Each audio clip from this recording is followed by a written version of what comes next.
Esmu labdarības organizācijas Palīdzēsim LV dibinātāja un vadītāja. Un Palīdzēsim LV ikdienā palīdz bērniem, jauniešiem, kuriem ir dažādi rakstura veselības un sadzīves problēmas.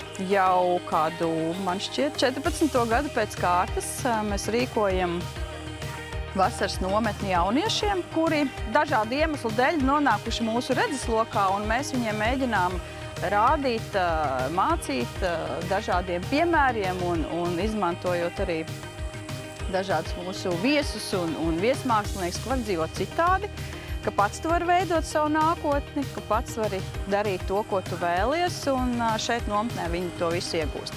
Un pateicoties Narvesenam un tieši šeit frančīzes vadītājai Ivetai, mēs esam ieguvuši tādu līdzfinansējumu, kas mums ļoti palīdz īstenot šo te nometni šogad.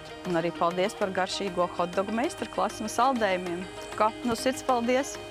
Palīdzēsim LV es iepazinu, pareizāk sakot, iepazīstināja mana meita, piedaloties šajā projektā kā brīvprātīgā.